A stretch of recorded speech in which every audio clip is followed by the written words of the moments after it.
I would just like to finish this part of my talk, this first movement of my talk, by mentioning that all what I have been saying until now is making some kind of advertising electrochemistry and showing you how interesting electrochemistry is by itself.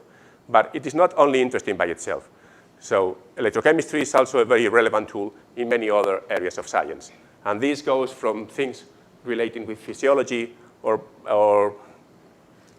biological systems. So just think that biological systems are very efficient converting energy, and they couldn't be so efficient if they were converting energy by thermal mechanisms. And the only alternative to thermal mechanisms are electrochemical mechanisms. So this means that actually you are probably thinking by your fuel cells. That's how you get energy, by electrochemical mechanisms. So bioenergetics and electrochemistry are closely related. But if you can think of many other things, like nanoelectronics, things like that, anything doing with structuring of interfaces, electrochemistry has a lot to say, because you can control things with high precision due to the possibility to apply very, very strong electric fields to an interface, which is very difficult to do in any other way, which is not electrochemistry. But well, now I think that you are all excited about electrochemistry and wishing to do some master project or PhD project in electrochemistry after what I have said. But if you are not, then I will just let you try to convince you with these 3 sentences, which I am not going to read for you. I think you can see all there. And I will go to the following point, which is going into my work in the last years. So I am going to focus on the system on which I have been working quite a lot, and which is quite remarkable. And I initially was not thinking of talking to you about electrocatalysis and some work we did on atomic ensemble effects in electrocatalysis, and to focus exclusively on non-covalent interactions at the electrical double layer. But I think that I won't be able to do that if I don't say how we got to studying this problem. And we got to studying this problem of non-covalent interactions at the electrical double layer by doing something about electrocatalysis. So what we were interested in was to know how many atoms you need on of a given type on the surface, and how must they be arranged geometrically in order to allow a step of an electrochemical reaction to go ahead and to proceed. Because if you can control that, then you can control essentially the selectivity of electrocatalytic reactions. And we chose this surface because here we have removed one kind of surface sites and only left the other ones. But let's just go fast about that. This is the cyclic voltammogram of platinum-111. Platinum-111 is a surface where we know that the atoms are distributed forming hexagons with an atom on the center. And here we have hydrogen adsorption. This we know is OH adsorption. And when we modify this surface with cyanide, what we have is these orange balls here are cyanide groups bonded with a carbon atom to the surface of platinum. And we have this structure. And when we do this, then the voltammogram changes to this. And hydrogen adsorption extends all this region. And we have OH adsorption here. The first thing that we were interested is in knowing whether this reflects some change in the electronic properties of the platinum, which actually is what we didn't want. We wanted the electronic properties of our platinum atoms not to be altered. So we wanted to be sure that this change in the hydrogen region, which actually is reflecting a change in the adsorption energy of hydrogen on the surface, was not due to a change in the electronic properties of these platinum atoms here. So we made some infrared experiments which I am not showing, and we also made in collaboration with people from the University of Cordoba in Argentina and the University of Ulm in Germany. We also made some calculations. And the conclusion that we reached from these calculations is that this hydrogen adsorption region is not hydrogen adsorbing on the platinum atoms, but hydrogen being transferred to the CN groups on the surface and transforming them from CN to CNH. And we could have evidence from this, both from infrared spectroscopy and from these calculations. I'm not going to get deep into that. Just want to remember this idea. I just want you to remember this idea that what we are doing is, in this hydrogen adsorption region, transforming CN into CNH. And you will see why this is important. So, well, we made some, this is part of the calculations. This is the infrared spectroscopy data, so frequency versus potential, and we see this change in the slope, which coincides with the onset of hydrogen adsorption, and which we think this is the carbon-nitrogen stretching frequency, and we think that this is simply due to the fact that we have nitrogen there and changes the mass, essentially changes the mass of one part of the oscillating oscillator, and if you increase the mass, then the frequency goes down. That's why we have this, essentially this change here, and this was confirmed by some calculations.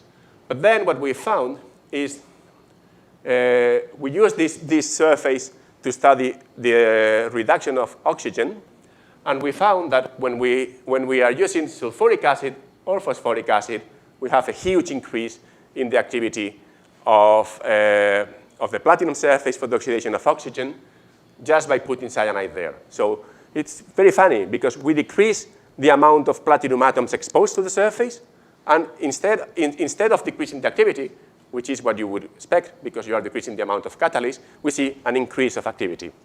So how could we explain this? We explain this because we realize that what we have when we are working in sulfuric or phosphoric acid, we have these sulfate or phosphate anions. They adsorb specifically on the surface, and by doing so, they block the surface.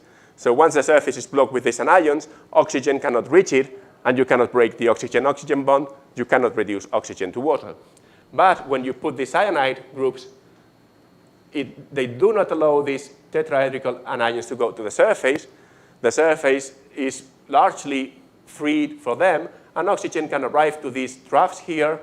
It can bond to two platinum atoms on the surface. The oxygen-oxygen bond can be broken, and then you can reduce the oxygen molecule to water. And that's why we had this huge increase in the activity. But then we had a funny result. Well, these experiments in perchloric acid, where perchlorate does not adsorb specifically confirm this idea, because if it does not adsorb specifically, then we should not see any difference. And this is essentially what we see here, that there is no difference between the two curves. But there was a very remarkable and initially surprising result, which was that in potassium hydroxide, in alkaline solutions, we had a huge decrease of the activity instead of an increase. And we thought, what's different? What's different with the pH? But then we realized that when we put potassium hydroxide, we are not only changing the pH, we are also putting a cation there.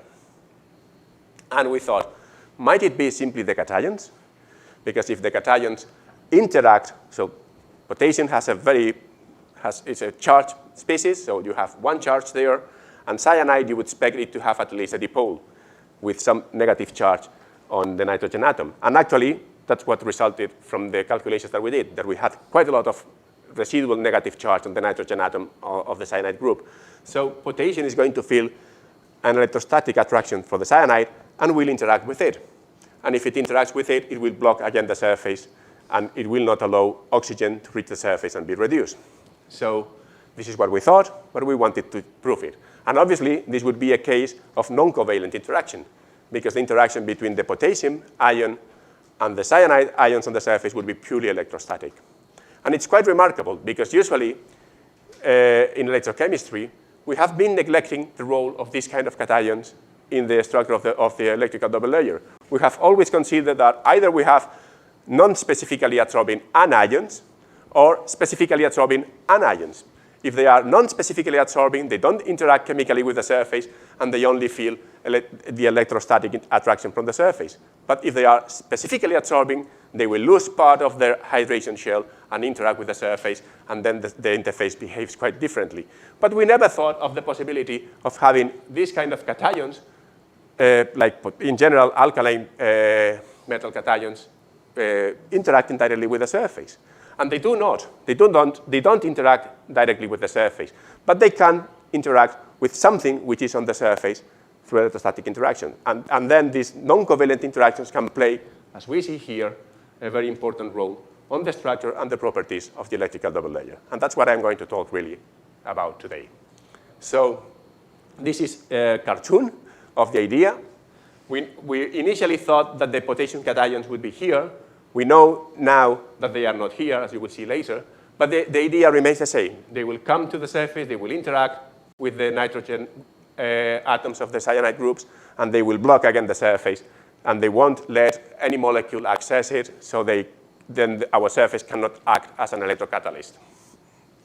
So if the idea is correct, then we should see a similar effect in acidic pH. And this is what we did. This is these cyclic voltammograms. This black one is cyanide-modified platinum-111 in sulfuric acid solution. And what we did was we add sodium. And as we add sodium, we see that the hydrogen region shifts to more negative potentials. So there is obviously a very clear interaction of the sodium with the cyanide groups on the surface. I developed a very simple model in which I simply, well, obviously this is telling us that the delta G for the process of absorption of hydrogen is changing. So potential and delta G are closely related. Here, the hydrogen absorption is always in equilibrium. You see that this is a very fast process. The peak here and the peak here are nearly exactly the same potential. This means that this is a very fast process, always in equilibrium. And if we shift the potential for an equilibrium, this means that we are shifting delta G of the process. And the only way in which we can change this delta G of the process is by changing either the initial state or the final state. The final state is always the same. But the initial state, as we are adding sodium, is changing. Because initially, our initial state is the cyanide group. But when we have sodium, our initial state is the cyanide group interacting with sodium. So first, we have to remove sodium from there. We need some energy for that. And then we can transfer our hydrogen. So here we are transferring a proton and an electron. And we need some additional energy to make place there. So what I did is just model the interaction of sodium with the cyanide with a Langmuir isotherm, not for any reason, simply because Langmuir isotherm is the simplest one. And if you keep things simple, it's much easier to make a model. And then we came to an equation, which is this one. And when we compare the experimental data, which are these points, with the model, we see that the fit of the experiment. So this is just the potential at which we see this peak as a function of the concentration of the cation. And the dots are the experimental points. The lines are the fit to the model. And you see, I would say, with the only except of this point here, I would say that it is perfect. So, but there is something. So here we have data for lithium, sodium, potassium, and cesium. This shift here is because we are looking at a different peak, not anything else. But the interesting thing here from the model is that you see in the model we have this thing here, which is nothing but the Langmuir adsorption constant. So this is telling you something about what is the strength of the interaction between the cation and the cyanide group. And what we expected before we made the fit is that this interaction would depend first on the electrostatic interaction between the cation and the cyanide, but also on the hydration energy. So first of all, you would expect that the electrostatic interaction would increase as you make your cation smaller. And then you would expect lithium to be the one which would be more strongly attached to the surface. This would be true, but only in UHV. In aqueous solutions, this lithium ion is not lithium ion. It's a lithium ion solvated with water. So before you put this lithium ion on your cyanide, you have to remove the hydration shell. And this will cost you a lot of energy because the hydration energy of lithium is quite big. So actually, we came to the conclusion that lithium should be the weakest attached ion to the cyanide, and cesium should be the strongest because the hydration energy continuously decreases. But instead of that, what we found is that the interaction energy indeed increases from lithium to sodium, increases again from sodium to cesium, but decreases when we go to from sodium to potassium, but decreases when we go to cesium.